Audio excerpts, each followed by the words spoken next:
کہ زندہ بچ کر آئیں گے. تو آج کا جو موضوع ہے پورے قرآن میں قتال فی سبیل اللہ پر، یہ جامع ترین مقام ہے اس ٹاپک پر. اب منافقین کا ڈر تھا قتال فی سبیل اللہ کے اوپر جانے کا، نہیں جاتے تھے. تو اللہ تعالیٰ نے ان کے جو پول ہے، ان کا جو معاملہ اللہ تعالیٰ نے کھول کر بیان کر دیا ہے. ایک ہوتا ہے جہاد فی سبیل اللہ اور دوسرا ہوتا ہے قتال فی سبیل اللہ.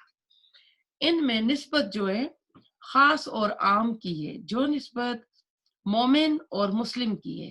جس طرح ہر مومن مسلم ہے لیکن ہر مسلم مومن نہیں ہوتا. ہر رسول نبی ہے لیکن ہر نبی رسول نہیں ہوتا. اسی طرح جو ہے ہر جہاد جو ہے قتال نہیں ہوتا. جہاد کا لفظ جو ہے بہت مس یوز کیا گیا ہے.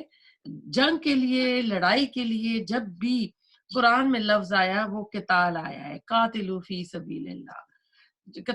یہ قتال کرنے کی اجازت دے دی گئی. جہاد کا لفظ جو ہے یعنی اس میں بھرپور کوشش کرنی ہوتی ہے. اور جہاد اپنے نفس کا بھی جہاد ہے. کوئی نیکی کے کام کرے، جیسے آپ آئی ہوئی ہیں آج بیٹھی ہوئی ہیں، آپ بھی جہاد کر رہی ہیں. عورت کا حج، ہر عورت کا جہاد حج کرنا بھی ہے. تو آج قتال اور جہاد کا جو فرق ہے وہ ختم ہو گیا ہے. جہاد کو آج جنگ کے لیے رکھ دیا گیا ہے اور اس میں سے فی سبیل اللہ جو ہے وہ غائب ہو گیا ہے کہ یہ لڑائی ہو رہی ہے کس مقصد کے لیے ہو رہی ہے. کیونکہ مومن جب بھی لڑائی کرتا ہے تو وہ لینڈ کے لیے لڑائی نہیں کرتا. وہ کسی دوسرے ملک سے اگر کوئی مائن، کوئی تیل نکل آیا، کوئی زمین کے اندر سے اس طرح کی معدنیات نکل آئی تو وہ ان کو قبضہ کرنے کے لیے نہیں جاتا. جیسے آپ کو پتہ ہے صلیبی جنگیں ہوتی تھی، سونا اکٹھا کیا جاتا تھا. تو یہ مومن کی جو لڑائی ہوتی ہے یہ اللہ تعالیٰ کے کلمے کو بلند کرنے کے لیے ہوتی ہے. توحید کے لیے ان کی جو ہوتی ہے لڑائی ہوتی ہے، قتال فی سبیل اللہ. اور جہاد جو ہے اس میں ہر کوشش اس میں آ جاتی ہے. تو ہم دیکھتے ہیں کہ ایک کافر بھی جہاد کرتا ہے لیکن وہ فی سبیل شرک کرتا ہے. اس کا جہاد جو ہوتا ہے طاغوت کے لیے ہوتا ہے، جبکہ مومن کا جہاد جو ہے وہ فی سبیلی توحید ہوتا ہے. قرآن میں 2 مقامات پر، سورۃ عنکبوت اور سورۃ لقمان میں بھی والدین کے لیے اللہ تعالیٰ نے جو لفظ استعمال کیا وہاں بھی اللہ تعالیٰ نے جہاد کا لفظ استعمال کیا. میں سورۃ لقمان کی آیت آپ کو پڑھ کے سنا دیتی ہوں جہاں والدین کے لیے آیا کہ ان کا شکر ادا کرو. وہاں آیا ہے وَإِنْ جَاهَدَاكَ عَلَىٰ أَن تُشْرِكَ بِي مَا لَيْسَ لَكَ بِهِ عِلْمٌ وَلَا تُطِعْهُمَا وَصَاحِبْهُمَا فِي الدُّنْيَا مَعْرُوفًا وَاتَّبِعْ سَبِيلَ مَنْ أَنَابَ إِلَيَّ ثُمَّ إِلَيَّ مَرْجِعُكُمْ. تو یہ آیت پھر فَأُنَبِّئُكُمْ بِمَا كُنْتُمْ تَعْمَلُونَ کہ اگر یہ تمہارے ماں باپ تمہیں مجبور کریں، جاہدہ کا لفظ آیا ہے کہ وہ کوشش کریں کہ تم اللہ تعالیٰ کے ساتھ شرک کرو جس کا تمہیں کوئی علم نہیں ہے، تو تم پھر اپنے والدین کی اطاعت نہیں کرنا. ویسے تو آپ کو پتہ ہے کہ والدین کی اطاعت کرنی ہے، معروف میں کرنی ہے، لیکن اللہ تعالیٰ کی نافرمانی میں والدین کی اطاعت نہیں کرنی ہے. اور اسی طرح ایک دوسری صورت میں بھی آیا ہے، ایک تو آیا ہے لقمان میں اور دوسرا صورت عنکبوت میں آیا ہے. تو ایسا تھا کہ بچے ایمان لے آئے تھے، والدین جو تھے وہی کفر کی حالت میں تھے، تو بڑے ہونے کی وجہ سے وہ اپنی اولاد کو دباؤ میں ڈال رہے تھے کہ اپنے دین پر واپس آ جاؤ. تو وہاں بھی وَإِنْ جَاهَدَاكَ کا لفظ آیا ہے. تو اب دیکھا جائے تو جو مشرک والدین ہیں وہ بھی مجاہد ہیں، ظاہر ہے وہ بھی جدوجہد کر رہے تھے اپنی اولاد کے خلاف. تو آج جو جہاد کا لفظ ہے خالص مسلمانوں کو بدنام کرنے کے لیے استعمال کیا جاتا ہے، یہ غلط فہمی ہے. تو اس آیت میں ہم دیکھتے ہیں کہ اللہ نے کہا کہ اے ایمان والو تم اپنے ہتھیاروں کو پکڑو، یعنی ٹکڑیوں کی شکل میں نکلو، دستوں کی شکل میں نکلو یا جماعت کی شکل میں نکلو. تو اس کے آیت کے پیچھے شان نزول جو ہے زیادہ تر جو تفسیر کی کتاب ہیں وہ کہتے ہیں کہ جنگ احد کے بعد مسلمانوں کی حالت جو تھی اس کے اوپر جو ہے احکامات نازل ہوئے کہ جب مسلمان میدان احد میں ایک دفعہ شکست دوچار ہو چکے تھے. ابو سفیان نے واپسی کے وقت اپنے خطبے میں اپنی کامیابی کا اعلان بھی کیا تھا. جب رسول اللہ علیہ وسلم بیٹھے تھے تو آپ کے پاس ابو بکر صدیق، عمر رضی اللہ تعالیٰ عنہ تھے، تو وہ کہتا تھا جے ہو بل کی کہ آج جو ہے ہمارا ابل جو بت ہے اس کا کہتے تھے. تب آپ نے کہا تھا کہ اس کو جواب دو. تو ایسا ہے کہ یہ کہتے ہیں کہ اس وقت یہ آیت نازل ہوئی تھی. تو اس میں ہم دیکھتے ہیں کہ مکہ میں مسلمانوں کو 13 سال ستایا گیا تھا. انہیں گھر بار چھوڑنے پر مجبور کیا گیا تھا. یہ ہجرت کرنے پر مجبور ہوئے تھے. اپنے بزنس، اپنے گھر بار، اپنا کمفورٹ زون جو ہے چھوڑ کر آئے تھے. جب مدینے آ گئے تب بھی مکہ والے آرام سے نہیں بیٹھے تھے. ان کو ڈراوے خبرداریاں دے رہے تھے. اور ایک صحابی آئی تھنک پچھلی کلاس میں ہم نے کیا تھا کہ وہ گئے تھے عمرہ کرنے کے لیے، اور ایک مکہ کے سردار کے یہاں پناہ لی تھی، اور دوپہر کے وقت وہ نکلے تھے کہ میں جا کے طواف کروں. تو ابو جہل مل گیا تھا. تو ابو جہل نے کہا تھا کہ تم جو وہاں بیٹھ گئے ہم تمہیں آرام سے نہیں بیٹھنے دیں گے. پھر انہوں نے جو مکہ کے مدینہ کے جو یہود تھے اور جو منافقین تھے ان کو کہتے تھے کہ تم نے ان کو پناہ دے رکھی، ہم ان کا تیس نیس کر دیں گے، ہم صفحہ ہستی سے ان کو مٹا دیں گے. تو ایسے حالات میں ایسا تھا کہ مدینہ میں خوف کی ایک لہر دوڑی ہوئی تھی. اور رسول اللہ صلی اللہ علیہ وسلم کہتے ہیں، حضرت عائشہ فرماتی ہیں کہ راتوں کو سویا نہیں کرتے تھے، پہرا دیا جاتا تھا. پھر آیت نازل ہو گئی تھی کہ اب اللہ تعالیٰ آپ کو کافی ہو جائے گا. تو تب آپ نے اس کے بعد آرام کیا تھا. اور اس میں ہم دیکھتے ہیں کہ جب آپ مکہ سے مدینہ آئے تو 6 مہینے آپ جو ہے مدینہ کو اندر سے بھی سیکیور کر رہے تھے، باہر سے بھی کر رہے تھے. آپ نے یہود کے ساتھ بھی ایک میثاق قائم کی تھی، معاہدہ کیا تھا کہ جب کوئی باہر سے حملہ کرے گا تو ہم مل کر مدینے کو نا پروٹیکٹ کریں گے، مل کر اس کا دفاع کریں گے. اور بھائی چارہ انصار اور مہاجرین کے ساتھ کیا تھا. وہیں پہ آس پاس کے جو قبائل تھے وہ کیونکہ مکہ والوں کے حریف بنے ہوئے تھے تو آپ نے ان کے ساتھ بھی معاہدے کر لیے تھے. تو آپ کے معاہدے کرنے کی وجہ سے وہ نیوٹرل ہو گئے تھے، نہ تو وہ مدینہ والوں کے ساتھ تھے نہ مکہ والوں کے ساتھ تھے. تو اس طرح آس پاس سے جو ایک خطرہ منڈلا رہا تھا آپ نے اس کو بھی سیکیور کر دیا تھا. اور یہ رسول اللہ صلی اللہ علیہ وسلم کی ایک بہترین حکمت عملی تھی. تو ایسی صورت میں جب کہ مدینہ اپنی لینڈ مل گئی، وہاں آ گئے، تب بھی ادھر سے ان کی دھمکیاں آ رہی ہیں اور یہ ڈرا رہے ہیں ہم یہ کر دیں گے وہ کر دیں گے. اور مسلمانوں کو جو 12 سال مکہ میں ستایا گیا، خاص کر آل یاسر کو آپ لے ہیں، سب سے ستائی جانے والی جو فیملی تھی، تو حضرت بلال کو آپ لے لیں، حباب بن ارت کو لے لیں رضی اللہ تعالیٰ عنہم. تو اس وقت ضروری کوئی ایسی حکمت عملی اختیار کرنی تھی کہ مکہ والوں کے اوپر کوئی روب بیٹھ جائے اور وہ جو اس طرح کی حرکتیں کرنے کے لیے تیار بیٹھے ان سے رک جائیں. تو آپ نے یہ کیا کہ چھاپا مار گروپس بنائے، دستے بنائے. اور وہ جو ہائی وے، کیونکہ ان کے مکہ والوں کے 2 ہی سفر ہوتے تھے، ایک یمن کو ہوتا تھا ایک شام کو ہوتا تھا. تو آپ ان ہائی وے پر جو ان کے وہ راستے تھے ان کے اوپر آپ صحابہ اکرام کی دستے بھیجتے تھے جن کو سریا بولا جاتا ہے. اور 4 غزوات بھی چھوٹے چھوٹے ہوئے تھے بدر سے پہلے جس میں رسول اللہ صلی اللہ علیہ وسلم بذات خود آپ تشریف لے کر گئے تھے.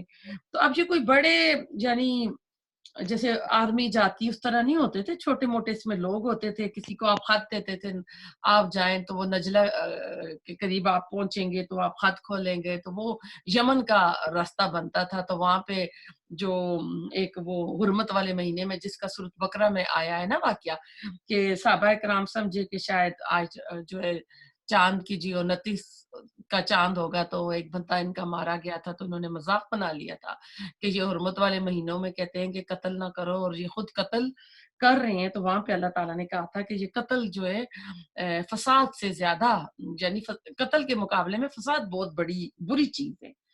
تو اب ایسا تھا کہ ان کے تجارتی راستے جو آس پاس تھے، ان کی آمدنی کا ذریعہ جو تھا، تو ان کے اوپر جو ہے آپ نے مکہ والوں کے اوپر اپنا روب، اپنی دہشت ڈالنے کے لیے آپ نے ان کے اوپر جو چھوٹے چھوٹے دستے بھیجے جو ان کے کاروان آتے تھے، جو ان کے تجارت لے کر، تو ان کے اوپر جا کے یہ اٹیک کرتے ہیں. کئی ایسے سریے ہوئے ہیں جن میں کچھ بھی نہیں ہوا تھا، آگے گئے تو وہ لوگ وہاں سے جا چکے تھے. تو اب یہ چھاپا مار دستے جاتے تھے، چھوٹے چھوٹے گروپس میں جا رہے تھے. تو ان کے لیے نہ تو نفری عام تھی اور نہ ہی کوئی اعلان ہوتا تھا. چھوٹی چھوٹی تعداد میں تھے قریش، اس لیے کہ قریش کو معلوم ہو جائے کہ ان کے تجارتی قافلے جو ہیں نا اب محفوظ نہیں ہیں۔ دوسرا، آس پاس کے جو قبائل تھے وہ رسول اللہ صلی اللہ علیہ وسلم کے حلیف ہو گئے تھے، اور اس سے پہلے وہ قریش کے حلیف تھے، تو اب ایسا تھا کہ وہ انہوں نے نیوٹرل پوزیشن لے لی تھی، نہ تو وہ قریش کا اب ساتھ دے رہے تھے، تو اب قریش کا جو زور تھا وہ ختم کرنے کے لیے۔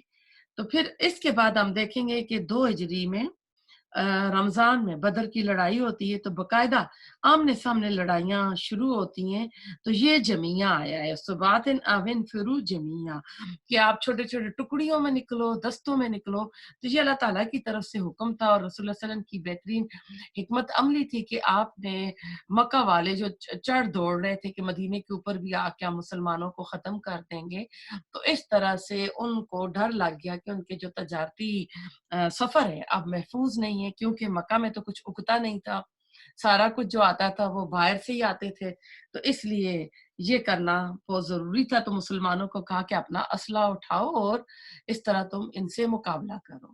آیت نمبر 72، وَإِنَّا، اور بے شک، مِنْكُمْ، تم میں سے، لمن، البتہ وہ ہیں جو، لَيُبَطِّئَنَّ، ضرور دیر لگاتا ہے، فَإِن، پھر اگر، اصابتکم، پہنچے تمہیں، مصیبتن، کوئی مصیبت، قالا، وہ کہتا ہے، قد، تحقیق، انعم، انعام کیا، اللہ، اللہ نے، علیہ، مجھ پر، اس، جبکہ، لم، نہ، اکن، تھا میں، معہم، ساتھ ان کے، شہیدہ، حاضر، موجود۔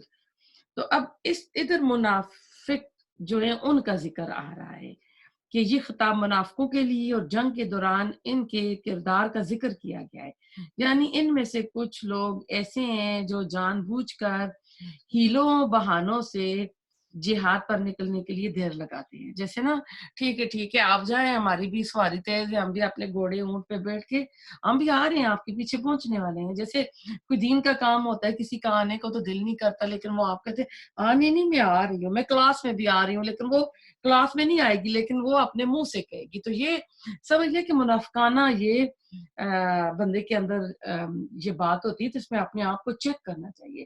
پھر اگر اس سفر جہاد میں مسلمانوں کو کوئی تکلیف پہنچتی ہے تو یہ بہت خوش ہوتے ہیں، کہتے ہیں کہ اللہ کا شکر ہے میں پیچھے رہ گیا تھا، شکر ہے میں ان کے ساتھ گیا نہیں تھا، میں جاتا میں بھی یا تو قتل ہو جاتا، یا میں زخمی ہو جاتا، یا میرے ساتھی، میرے رشتہ دار اس میں مر جاتے۔ جو درد، جو دکھ، جو پریشانی مسلمانوں نے اٹھائی وہ مجھے نہیں ملی ہے۔ تو اللہ تعالیٰ بتا رہا ہے کہ رسول اللہ صلی اللہ علیہ وسلم کو کہ آپ کے اس لوگوں کے اندر کچھ منافق ٹائپ لوگ ہیں جو جہاد پہ قتال میں نکلنے کے لیے سستی کرتے ہیں، تاخیر کرتے ہیں۔ تو فَإِنْ أَصَابَكُم مُّصِیبَةٌ، تو جنگ میں جب زخمی ہو جاتے ہیں مسلمان یا شہادتیں ہو جاتی ہیں، تو کہتے ہیں شکر ہے ہم بچ گئے، شکر ہے ہم نہیں گئے تھے، ہم بھی ہوتے تو ہم پر بھی یہ مصیبت آتی۔ تو اللہ تعالیٰ کہتے ہیں کہ جب اللہ تعالیٰ انعام دیتا ہے ان کو نا، لقد انعم اللہ، جب کہ اللہ تعالیٰ انعام کہتا ہے علیہ، مجھ پر، جب ان کے ساتھ نہیں ہوتے، تو ایسا ہے کہ اس صورت میں نا جب ان کے ساتھ نہیں تھا تو کہتے ہیں کہ اللہ نے بڑا فضل کیا مجھ پر، اللہ تعالیٰ نے بڑی نظر عنایت کی ہے کہ میں ان کے ساتھ نہیں تھا، شکر ہے میں بچ گیا۔ ان کو یعنی شہادت کے اور اللہ تعالیٰ کے راستے میں قتال کرنے کے درجے معلوم ہی نہیں ہے کہ کیا ہوتے ہیں۔ اب اگلی آیت بھی اسی کے اوپر مزید تبصرہ ہے، وَلَئِن، اور البتہ اگر، اصابکم، پہنچے تمہیں، فضل، کوئی فضل، من اللہ، اللہ کی طرف سے، لیقولن، البتہ وہ ضرور کہے گا، کأن، گویا کہ، لم، نہ، تکم، تھی، بینکم، تمہارے درمیان، و بینہ، اور درمیان اس کے، مودتن، کوئی محبت، یا لیتنی، ہائے افسوس مجھ پر، کن تو، ہوتا میں، معاہم، ساتھ ان کے، فافوزا، تمہیں کامیابی پاتا، فوزن، کامیابی، عظیمہ، بہت بڑی۔ اب دیکھیں اس آیت نمبر 74 پہ ہم لوگ، سوری آیت نمبر 73 پر ہیں، اگر جنگ میں اللہ تعالیٰ کی طرف سے مسلمانوں کو فتح مل جائے اور ساتھ مال غنیمت بھی ہاتھ آ جائے تو اس وقت آپ دیکھیں ان کا کیا رویہ ہے. پچھلی آیت میں تو مسلمانوں کو سمجھیں کہ شکست ہو جاتی ہے اور شہادتیں بھی ہو جاتی ہیں، زخمی بھی ہو جاتے ہیں، تو اس وقت یہ کہتے ہیں کہ اللہ نے ہم پہ بڑا کرم کیا، انعام کیا کہ ہم میدان جنگ میں نہیں تھے ورنہ ہم بھی مارے جاتے. اس کے برعکس جب مسلمانوں کو فتح حاصل ہوتی ہے، ساتھ مال غنیمت بھی ملتا ہے، تو اب یہ کہتے ہیں ان کی اور ہمارے درمیان کوئی دوستی نہ تھی. وہ کہتا کاش میں بھی جاتا اور بڑی کامیابی حاصل کرتا. منافقانہ رویہ جو ہے نا ان دو آیات میں اللہ تعالیٰ نے کھول کر بیان کیا ہے کہ مال غنیمت جب ملتا ہے تو اس پر یہ حسرت کرتے ہیں. یا لیتنی کے الفاظ آئے ہیں نا، تو یا لیتنی کے اندر حسرت نہیں ہے، حسرت کے اندر بلکہ حسد بھی ہے، جیلسی بھی ہے کہ مسلمانوں کو یہ کیوں ملا. اگر دوستی ہوتی تو خوشی ہوتی. ظاہر ہے دیکھیں میں اگر سچی دوستی ہوتی تو دوست کو کوئی خوشی ملتی ہے تو دوست خوش ہوتا ہے. اگر کسی دوست کی خوشی پہ آپ خوش نہیں ہے نا، اس کی کامیابی پہ، تو آپ سمجھ لیں کہ آپ دل سے اس کے دوست نہیں ہیں. تو اگر حسرتیں اور حسدیں ہیں تو پھر وہ منافقت ہے. تو اہل ایمان تو نہیں تھے اہل ایمان کے ساتھ مودہ دوستی محبت بھی نہیں تھی، اس لیے ان کا یہ منافقانہ اور نیگیٹو جو تھا ان کا رویہ تھا.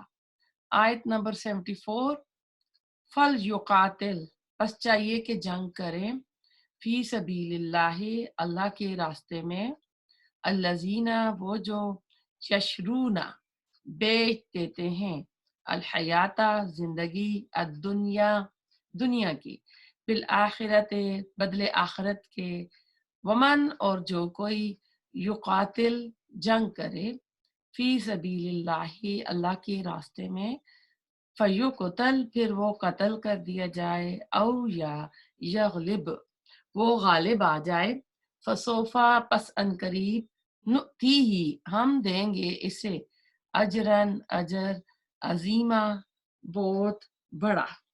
اب اس میں آپ دیکھیں کہ فل یقاتل فعل امر ہے جس میں حکم دیا جاتا ہے کہ لازماً قتال کرنا ہے فی سبیل اللہ، اللہ کے راستے میں، کہ اللہ تعالیٰ کا دین جو ہے غالب آ جائے، اللہ تعالیٰ کا کلمہ جو ہے وہ بلند ہو جائے. دین حق کو عام نظام زندگی پر غالب کرنے کے لیے تم نے قتال کرنا ہے.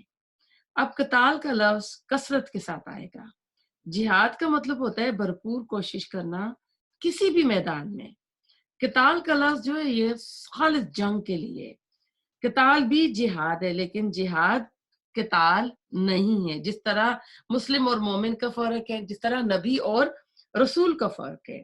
الذین یشرون الحیات الدنیا ہے نا، یہ مومن لوگوں کا کام ہے کہ دنیا کی زندگی کو مومن بیچ دیتا ہے آخرت کے بدلے. یشرونا ہوتا ہے بیچ دینا، یشرا. ایک ہوتا ہے اشترا، باپ افتعال سے، اشترا ہوتا ہے خریدنا. تو سورۃ توبہ میں آیا ان اللہ اشترى من المؤمنین انفسهم واموالهم بان لهم جنات، کہ اللہ تعالیٰ نے مومنوں سے، اہل ایمان سے ان کے مال اور جان خرید لی ہیں جنت کے بدلے. یعنی جان دنیا میں لگائیں گے، مال دنیا میں لگائیں گے تو اس کی قیمت جنت ہمیں ملے گی جو آخرت میں دی جائے گی. محنت دنیا میں کرنی ہے، اشرا، یشری بیچ دینا، اور اشترا جو ہوتا ہے خرید لینا. تو صورت اعلیٰ میں بھی آتا ہے بل تؤثرون الحیات الدنیا والآخرۃ خیر وابقی. تو اللہ کی راہ میں جہاد شوق سے کرتے ہیں، اور پھر ہم دیکھتے ہیں کہ جو شہداء ہوتے ہیں ان کے درجے بھی بڑے بلند ہوتے ہیں. اللہ تعالیٰ قرآن میں کہتے ہیں کہ انہیں مردہ مت کہو، یہ ہمارے یہاں زندہ ہیں، رزق دیے جاتے ہیں. مرتے ہی ایسے لوگوں کا داخلہ جنت میں ہو جاتا ہے، اور وہاں یہ حسرتیں کرتے ہیں کہ کاش. اب دیکھیں سورہ یاسین میں جو حبیب کا قصہ آیا ہے، جب اس کو قتل کر دیتے ہیں تو وہ کہتا ہے نا یا لیتنی، کہ آئے کاش کہ میری قوم کو بھی معلوم ہوتا کہ اللہ تعالیٰ نے مجھے کتنی عزت اور کتنی تکریم دی ہے. تو جو جنت میں جاتا ہے اور جو مومن ہوتا ہے، جو اپنے لیے پسند کرتا ہے وہی چیز دوسروں کے لیے بھی پسند کرتا ہے. اب دیکھیں سورہ یاسین میں جو جن کا حبیب صاحب کا قصہ آیا ہے، انہوں نے وہاں جا کر یہ نہیں کیا تھا، انہوں نے اس سے پہلے 3 نبیوں کو قتل کیا، پھر یہ دوڑتا ہوا آیا ایک شہر کے کنارے سے کہ نبیوں کی بات مان لو، تو اس کو بھی انہوں نے قتل کر لیا، تو مرتے ہی یہ جنت میں چلا گیا، اور وہاں جا کے یہ جو ہے تو حسرت کہتے ہیں وہ ماں لیا، جو ہی وہ سپارہ شروع ہوتا ہے۔ تو اس سے پتہ چلتا ہے کہ جو مومن بندہ ہوتا ہے وہ سب کے لیے بھلائی چاہتا ہے، خیر چاہتا ہے۔ اس نے وہاں جا کر یہ نہیں کیا تھا کہ آئے دیکھو میں تو جنت آ گیا نا، تو اب یہ ان کو پتہ چلے گا جب یہ جہنم میں جائیں گے، آگ میں جائیں گے۔ اس کی وہاں نہیں تھی، بلکہ اس کی حسرت تھی کاش ان کو بھی کوئی یہ خبر دے دے کہ یہ نبی برحق تھے، جو کہہ رہے تھے صحیح تھا، اللہ کے یہاں ہمیں جنت ملے گی، عزت ملے گی۔ تو وَمَن يُقَاتِلْ فِي سَبِيلِ اللَّهِ، تو جو بھی اللہ تعالیٰ کے راستے میں قتال کرے گا، تو اب قتال کی کچھ صورتیں ہیں۔ اب قتال کے میں جائیں گے نا تو 2 ہی تو اس کی صورتیں ہیں، یا تو وہ خود مارا جائے گا یا وہ غالب آ جائے گا اور غازی بن کر لوٹے گا۔ 2 ہی صورتیں ہیں، اللہ تعالیٰ نے کوئی گارنٹی نہیں دی ہے کہ میرے راستے میں قتال کرو گے تو موت نہیں آئے گی۔ آپ حضرت حمزہ رضی اللہ تعالیٰ عنہ کو دیکھ لیں، احد کے میدان میں وحشی نے اپنا نیزہ مار کے ان کو شہید کر دیا تھا۔ اسد اللہ کا جو تھا ٹائٹل تھا اللہ کے شیر کا۔ تو اللہ تعالیٰ نے سورۃ توبہ میں بھی فرمایا کہ یہ جو ایمان والے ہوتے ہیں وہ اللہ کے راستے میں لڑتے ہیں، مارے جاتے ہیں۔ ان اللہ اشتری من المؤمنین نہیں انفسهم واموالهم، اگلی اس سے آگے ہی اللہ تعالیٰ کہتے ہیں کہ یہ اللہ تعالیٰ کے راستے میں قتال کرتے ہیں یا مارے جاتے ہیں، خود یا دشمنوں کو مارتے ہیں۔ تو اللہ کے تعالیٰ کے ساتھ ان نے سودا کیا ہوا ہے، تو اللہ تعالیٰ ہمیں بھی یہ سودا کرنے کی توفیق عطا فرمائے۔ تو اس کا نتیجہ، اس سودے کا نتیجہ کیا ہوگا؟ یا تو خود مریں گے یا پھر دشمنوں کو ماریں گے۔ غزوہ بدر میں 70 جو تھے، 70 قریش کے جو ٹاپ لیڈرز تھے وہ قتل ہو گئے تھے۔ احد میں اپنی ہی غلطی سے مسلمانوں کے 70 لوگ مارے گئے تھے، جس میں رسول اللہ صلی اللہ علیہ وسلم کے چچا حضرت حمزہ رضی اللہ تعالیٰ عنہ بھی تھے، وہ شہید ہوئے تھے۔ اب ادھر یہی کہا جا رہا ہے کہ یا تو خود قتل ہوگا یا تو غالب آئے گا، 2 ہی حالتیں ہیں، دونوں حالتوں میں اجر عظیم کی خوشخبری ہے، ڈائریکٹ جنت میں جاؤ گے۔ تو ہم دیکھتے ہیں کہ اس سلسلے میں اللہ تعالیٰ نے جو کیا ہے، بلند ترین جو مقام اللہ تعالیٰ نے اس میں رکھا ہے اللہ تعالیٰ کے راستے میں قتال کرنے کا اور جہاد کی ترغیب، اس کی اہمیت، اس کے فائدے کیا ہیں۔ ابو موسیٰ اشعری رضی اللہ تعالیٰ عنہ کہتے ہیں کہ ایک شخص رسول اللہ صلی اللہ علیہ وسلم کے پاس آیا اور کہنے لگا کوئی شخص مال غنیمت کے لیے لڑتا ہے، کوئی شہرت اور ناموری کے لیے، اور کوئی اپنی بہادری دکھانے کے لیے لڑتا ہے، اور کوئی غصے اور قومی حمیت کی وجہ سے لڑتا ہے، ان میں سے کون اللہ کی راہ میں لڑتا ہے؟ آپ صلی اللہ علیہ وسلم نے فرمایا اللہ کی راہ میں لڑنے والا صرف وہ ہے جس کا مقصد یہ ہو کہ اس سے اللہ سبحانہ تعالیٰ کا کلمہ بلند ہو۔ یہ بخاری کی حدیث تھی۔ ایک اور حدیث ہے، حضرت ابو ہریرہ رضی اللہ تعالیٰ عنہ کہتے ہیں آپ صلی اللہ علیہ وسلم نے فرمایا جو شخص اس حال میں مرے کہ نہ اس نے اللہ کے راستے میں جنگ کی ہو، نہ ہی کبھی اس کے دل میں اس کا خیال گزرا ہو، تو اس کی موت نفاق کی ایک شاخ پر ہوگی، یعنی منافقت پر ہوگی۔ یہ مسلم کی حدیث تھی۔ ایک اور حدیث ابو سعید خدری رضی اللہ تعالیٰ عنہ فرماتے ہیں آپ سے پوچھا گیا لوگوں میں سب سے افضل کون ہے؟ تو آپ نے فرمایا جو اللہ کی راہ میں اپنی جان اور مال سے جہاد کرتا ہے۔ یہ بخاری کی حدیث تھی۔ ایک اور روایت ابو ہریرہ رضی اللہ تعالیٰ عنہ فرماتے ہیں کہ آپ صلی اللہ علیہ وسلم نے فرمایا اگر میری امت پر یہ بات بھاری نہ ہوتی تو میں کسی لشکر سے پیچھے نہ رہتا، اور میں یہ چاہتا کہ میں اللہ کی راہ میں مارا جاؤں، پھر زندہ کیا جاؤں، پھر مارا جاؤں، پھر زندہ کیا جاؤں۔ یہ بھی بخاری کی حدیث تھی۔ ایک اور روایت ابو ہریرہ رضی اللہ تعالیٰ عنہ کہتے ہیں آپ صلی اللہ علیہ وسلم نے فرمایا جنت میں 100 درجے ہیں جنہیں اللہ تعالیٰ نے بلندی درجات کے حساب سے مجاہدین فی سبیل اللہ کے لیے تیار کیا ہے۔ ہر درجے میں اتنا فاصلہ ہے جتنا زمین اور آسمان کے درمیان فاصلہ ہے. یہ بھی بخاری کی حدیث تھی. پھر آپ نے ایک جگہ فرمایا جس بندے کے قدم اللہ کی راہ میں غبار آلود ہوں، مٹی آلود ہوں، تو یہ نہیں ہو سکتا کہ پھر اسے آگ چھوئے. بخاری کی حدیث تھی. آپ نے فرمایا خوب جان لو جنت تلواروں کے سائے تلے ہے. یہ بخاری کی حدیث تھی.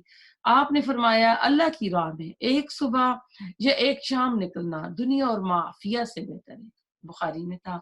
ابو ہریرہ رضی اللہ تعالیٰ عنہ کہتے ہیں آپ صلی اللہ علیہ وسلم نے فرمایا جو شخص اللہ کی راہ میں خالصتاً جہاد کرنے کی نیت سے اپنے گھر سے نکلے اور اللہ تعالیٰ کی ارشادات کا ایسے یقین ہو تو اللہ اسے شہادت کا درجہ دے کر جنت میں داخل کرے گا یا ثواب اور مال غنیمت دلا کر خیر و عافیت کے ساتھ اسے گھر لوٹائے گا. تو اب یہ والی جو حدیث تھی یہ بھی بخاری کی حدیث تھی. تو اس سے پتہ چلتا ہے کہ اللہ تعالیٰ کے رستے میں قتال کرنا، جہاد کرنا، اس کی کتنی فضیلت ہے. اور اللہ تعالیٰ کے رستے میں جو بھی کام کیا جاتا ہے فی سبیل اللہ، اللہ تعالیٰ اس کی بڑی قدردانی کرتا ہے. آیت نمبر 75. وما اور کیا ہے لکم تمہیں لا تقاتلونا نہیں تم جنگ کرتے فی سبیل اللہ اللہ کے راستے میں والمستضعفین حالانکہ جو کمزور ہیں من الرجال مردوں میں سے والنساء اور عورتوں میں سے والولدان اور بچوں میں سے الذین وہ جو یقولون کہتے ہیں ربنا اے ہمارے رب اخرجنا نکال ہمیں من هذه القریہ اس بستی سے الظالمی ظالم ہے اہلھا رہنے والے. ہاں کی ضمیر بستی کی طرف ہے. حاضی یہ بھی دیکھے مونس کا آیا ہے اسم اشارے کا کیا ضمیر. اہلھا اس کے رہنے والے یعنی بستی کے رہنے والے. وجعل اور بنا دے لنا ہمارے لیے من لدن کا اپنے پاس سے ولیجن کوئی حمایتی. وجعل اور بنا دے لنا ہمارے لیے من لدن کا اپنے پاس سے نصیرہ کوئی مددگار. بہت ہی بہترین دعا ہے. تو اس یہ آیت جو ہے نا بہت اہم ہے. اس آیت کو دلیل بناتے ہیں. اس میں دو چیزیں ہیں. نمبر 1 کہ تمہیں کیا ہو گیا ہے تم اللہ کے راستے پر جنگ کیوں نہیں کرتے. اب اللہ کے راستے سے مراد دین کی اشاعت ہے، اللہ تعالیٰ کا کلمہ بلند کرنا، دین کو غالب کرنا، یہ سبیل اللہ ہے. دوسری مت بھی یہ کہ مکہ میں سب لوگوں نے ہجرت نہیں کی تھی، ہر گھر کی اپنی سٹوری تھی. بچے ایمان لے آئے تھے تو والدین نہیں لائے تھے، بیوی لے آئی تھی تو شوہر نہیں لایا تھا، اور اگر خود لے آئے تھے تو گھر والے نہیں لائے تھے. تو اب ایسا تھا کہ مکے میں مستضعفین سے مراد بوڑھے لوگ بھی تھے، کمزور بھی لوگ تھے جیسے غلام، لونڈی، مالی لحاظ سے کمزور، جسمانی لحاظ سے کمزور. اور اب ام سلمہ کی آپ دیکھیں، ابو سلمہ تو پہلی ہجرت کرنے والے جو تھے نا ابو سلمہ تھے. ام سلمہ کو روک دیا گیا تھا، بچے کو بھی کہ نہیں جا سکتی. تو انہوں نے بعد میں تقریباً سال بعد یا کچھ مہینوں بعد انہوں نے ہجرت کی تھی. اور قبائلی جو زندگی ہوتی ہے نا اس میں اس چیز کا بڑا دخل ہوتا ہے. تو عہد و پیمان کی بھی بڑی اہمیت ہوتی ہے. جس کے ساتھ کوئی عہد کیے ہوئے ہیں تو وہ لوگ آ کے روک لیتے تھے. اب خواتین بھی ایسی تھیں وہ ہجرت تو کرنا چاہتی تھی، راستہ ہی نہیں معلوم تھا، مکہ سے مدینہ کتنا لمبا راستہ ہے، اور کوئی ایسا تو نہیں تھا کہ کوئی بس جا رہی ہے، کوئی وین جا رہی ہے یا کوئی ٹرین جا رہی تو بیٹھ کے چلے جائیں گے. گھوڑوں اور اونٹوں پہ تھا. اب ایسے بھی تھے جن کے پاس سواری ہی نہیں تھی، زیادہ راہ ہی نہیں تھا. کچھ ایسے بھی ہو سکتے ہیں جن کو مال گھر بار عزیز تھا کیونکہ کمفرٹ زون سے نہیں نکلنا چاہتے تھے. تو کمزور بھی تھے، ضعیف بھی تھے، بوڑھے، بچے، عورتیں. ایسی جگہ پہ ان پہ ظلم و ستم ہو رہا تھا، وہ کوئی آرام سے نہیں رہ رہے تھے. تو ایسے لوگوں کو آزادی دلانا، اس بستی سے نکالنا، یہ بھی ایک قتال ہے، فی سبیل اللہ ہے. آج کے دور میں آپ دیکھ لیں، کشمیریوں کو دیکھ لیں، سری نگر میں دیکھ لیں، چائنا میں مسلمانوں کے ساتھ جو ظلم ہو رہا ہے تو ایسی صورت میں پھر جو دوسرے ملک والے ہیں وہ ان کی مدد کریں گے. تو اب اس میں ہم نے دیکھا کہ ایک نمبر 1 اللہ کے دین کا غلبہ ہو، نمبر 2 ضمنی حصہ یعنی مکہ تو پھر فتح ہو گیا تھا، وہاں کے جو ضعیف کمزور لوگ تھے ان کو آزاد کیا جائے، کیونکہ ان کے اوپر تشدد ہو رہا تھا اور ان کے اوپر جبر اور ظلم ہو رہا تھا. تو یہ جو دو جہاد جو ہیں یہ دو قتال تھے.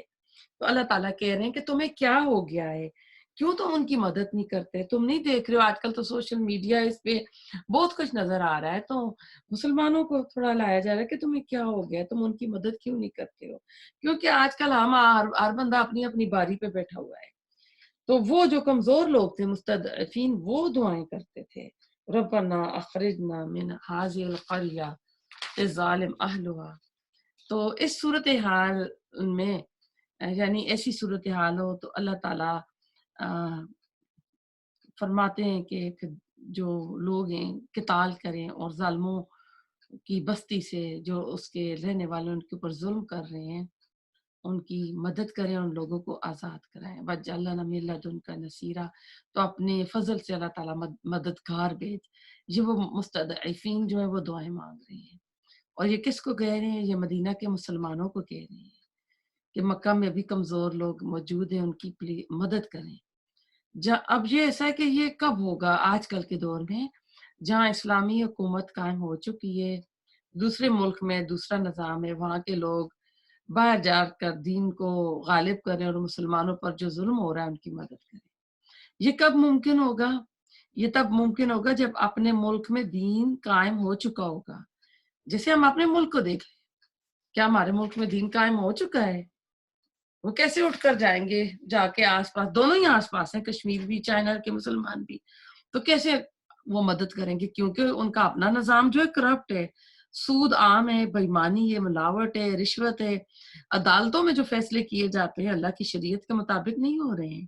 ہمارے یہاں تو لیڈر بڑی بڑی کرپشن کر کے باہر عیش کر رہے ہوتے ہیں، ان کو جیلوں سے اس طرح نکال لیا جاتا ہے، اور باہر کا کوئی مجرم آ کے ہماری شہری کو مارتا ہے تو اس کو کس طرح دیت دے کے اس کو کر دیا جاتا ہے. لیکن جو عام جیلوں میں لوگ جل سڑ رہے ہیں ان کے نہ تو دیت کا قانون ہے، نہ اس طرح کوئی نکالا جاتا ہے. یعنی انصاف کا نام و نشان تک نہیں ہے. جہاں نان مسلم ملک کا بندہ دیت کے نام پر آزاد کیا جائے، یہ ہمارے ملک میں ہوا ہے نا، آپ لوگوں کو پتا ہے نا، وہ ریمنڈ ڈیوس یا کون تھا. تو سورۃ مائدہ جو ہے پوری وہ بتاتی ہے کہ شریعت کو نافذ کرنے کے بارے میں جب ہم اس سورت میں پڑھیں گے. تو اس آیت کا پس منظر جو ہے نا اس کا مقام یہ کہ آج اس کو مس یوز کیا جا رہا ہے. بستی سے مراد مکہ کی بستی ہے. جب سب مکہ میں رہ رہے تھے تو وہاں اللہ تعالیٰ کا حکم تھا کفو ایدیکم، کہ ہاتھوں کو روک کر رکھو، کیونکہ اپنی لینڈ نہیں تھی، بڑے بڑے سردار تھے، ظالم تھے، مسلمانوں پر شدید ظلم ہو رہا تھا. شعب ابی طالب کے 3 سال آپ یاد کر لیں کہ کس طرح مسلمانوں کے ساتھ سوشل بائیکاٹ کیا گیا تھا، کوئی چیز کھانے کی نہیں تھی، درخت کے پتے کھاتے تھے. تو وہاں رسول اللہ علیہ وسلم کو اللہ تعالیٰ نے نہیں فرمایا تھا، یا نبی صلی اللہ علیہ وسلم نے نہیں کہا تھا جاؤ ابو جہل کے ہاتھ کاٹ کر آؤ. وہاں پر برداشت تھی کہ برداشت کرو. اب جب مدینہ آ گئے، اپنی زمین مل گئی، اب سیٹ ہو گئی ہو تو اسلام کا نفاذ اب ہونا چاہیے. تو ادھر ہم دیکھتے ہیں کہ پھر 2 ہجری میں بدر کی لڑائی ہوتی ہے، پھر ابو جہل کی گردن بھی کٹ جاتی ہے، ٹاپ کا لیڈر تھا. اور بھی آپ دیکھیں گے 70 سردار جو ہے نا یہ قریش کے مکہ کے ٹاپ کے چوٹی کے جو تھے وہ جو ہیں قتل ہوتے ہیں. ابو لہب نے تو اپنی جگہ کسی کو بھیج دیا تھا اس لیے بچ گیا. ابو سفیان کیوں بچ گیا تھا کہ وہ جو جس قافلے کے لیے نکلے تھے، جو تجارتی قافلہ شام سے آ رہا تھا، بڑے یہ جنگی حکمت عملی جنگی لڑائیوں میں اس میں ابو سفیان کا جو خاندان تھا بہت ایکسپرٹ تھا. اس نے دیکھ لیا تھا تو اس نے راستہ بدل کے جدہ کے راستے سے وہ چلا گیا، اور ساتھ ہی اس نے SOM جو آپ سمجھ لیں ٹیکسٹ میسج جو بھیجا جاتا ہے اس زمانے میں، اس نے وہ ایک کال دے دی تھی مکہ والوں کو کہ میری مدد کو آؤ، اور سب لوگوں کا اس پہ مال لگا تھا، بہت زیادہ مال تھا اس میں.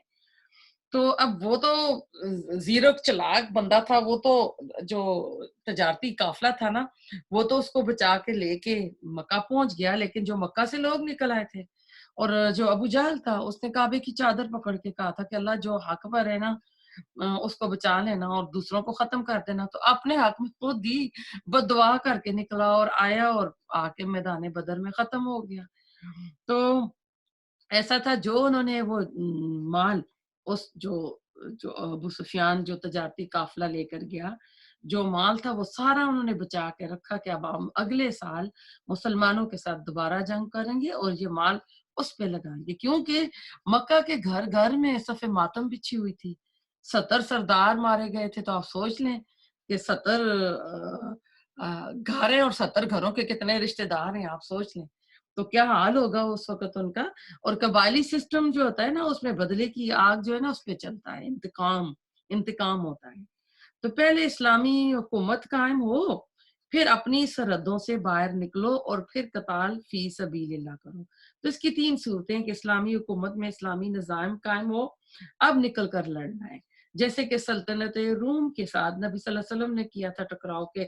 آپ نے جب صلح حدیبیہ کے بعد خط لکھے تھے تو شیخ حسان نے خط کو پھاڑ دیا تھا اور سفیر کو قتل کر دیا گیا تھا۔ تو ایمبیسیڈر کا قتل جو ہے یہ بہت بڑا جرم ہوتا تھا۔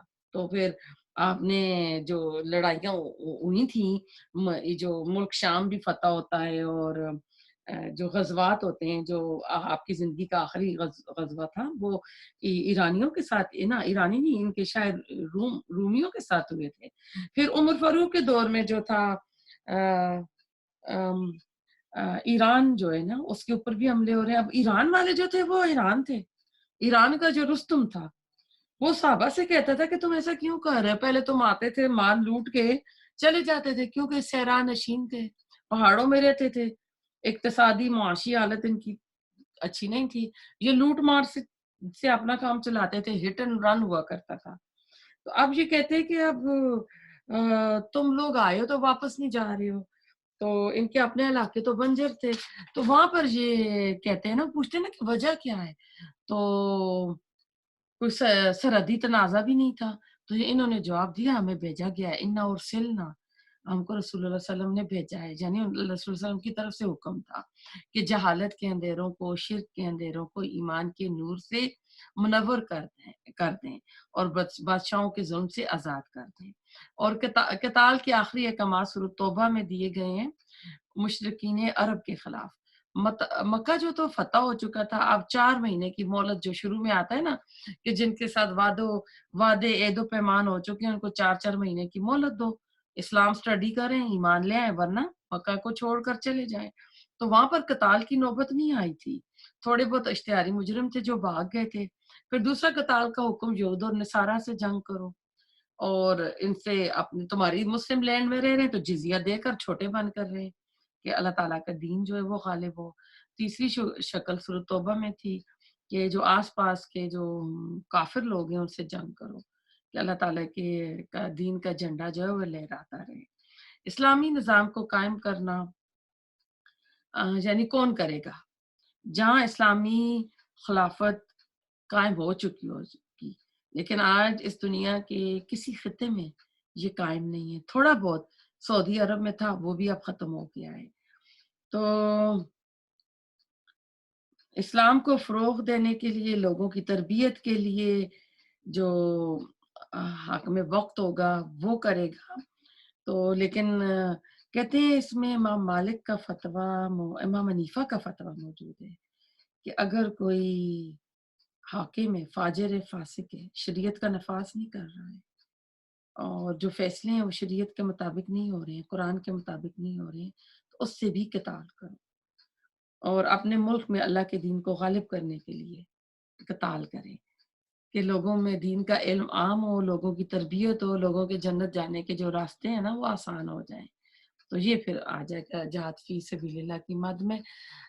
آج کی آخری آیت، الذین، وہ جو آمنو، ایمان لائے، یقاتلون، وہ جنگ کرتے ہیں، فی سبیل اللہ، اللہ کے راستے میں، والذین، اور جنہوں نے کفروا، کفر کیا، یقاتلون، وہ جنگ کرتے ہیں، فی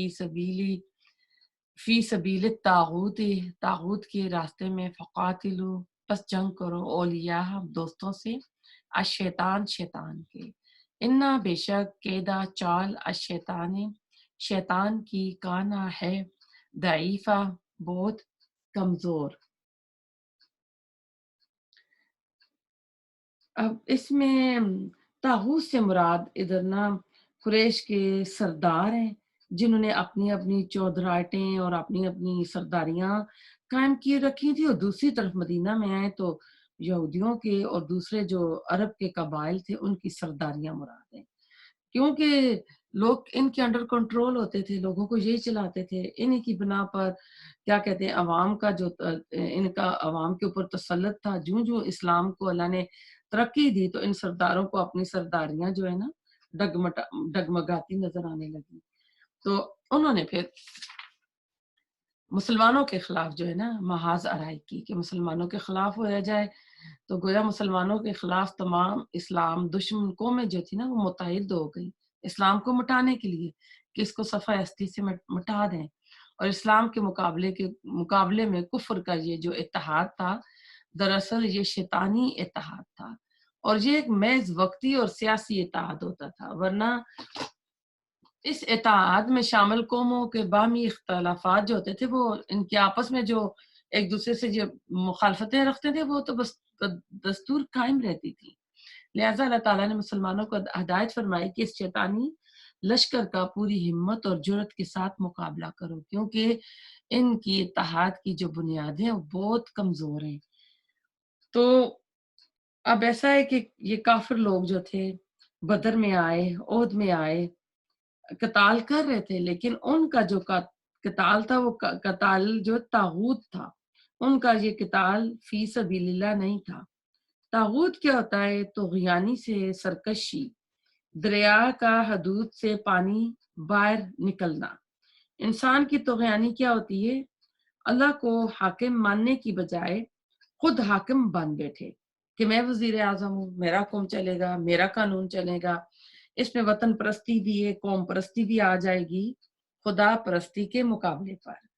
دونوں جگہوں پر اللہ تعالیٰ نے فی سبیل کا لفظ استعمال کیا ہے۔ آپ دیکھیں طاغوت کے لیے بھی فی سبیل کا لفظ آیا ہے اور اللہ کے راستے کے لیے بھی، تو فرق کیا ہے؟ ایک اللہ کے لیے آ رہا ہے اور دوسرا طاغوت کے لیے آ رہا ہے۔ اب ہم نے دیکھا تھا کہ والدین مشرک اپنے بچوں پر تشدد کر کے دباؤ ڈال رہے تھے، تو وہ ایک والدین کا بھی جہاد تھا کہ اپنے دین پہ واپس آ جاؤ، لیکن وہ جہاد جو تھا وہ جہاد فی سبیل شرک تھا، فی سبیل کفر تھا وہ جہاد۔ اہل ایمان کا جو جہاد ہوتا ہے وہ فی سبیل اللہ ہوتا ہے۔ مکہ میں بھی تھا، اب تو قتال شروع ہو گیا مدینہ آ کے، تو اب بھی وہ دو طرفہ تھا، ایک طرف رسول اللہ صلی اللہ علیہ وسلم اور ان کے ساتھی تھے اللہ کے دین کے لیے لڑ رہے تھے، اور دوسری طرف مقابلے پر مکہ والے قتال کر رہے تھے، لیکن مکہ والوں کا قتال جو تھا فی سبیل طاغوت تھا۔ اس طرح جہاد فی سبیل اللہ اور جہاد سبیل فی الطاغوت ہے، اور یہ ہمیشہ رہا، کہتے ہیں حق اور باطل کی جو ہے نا آپس میں کشمکش جنگ تو لگی ہی رہتی ہے، تو یہ یعنی چیزیں رہیں گی۔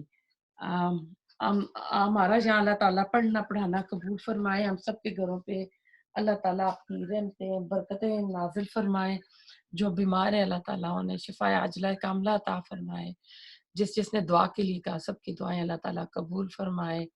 ربنا تقبل منا انک انت السمیع العلیم وتب علینا انک انت التواب الرحیم۔ سبحانک اللہم بحمدک نشہد ان لا الہ الا انت نستغفرک ونتوب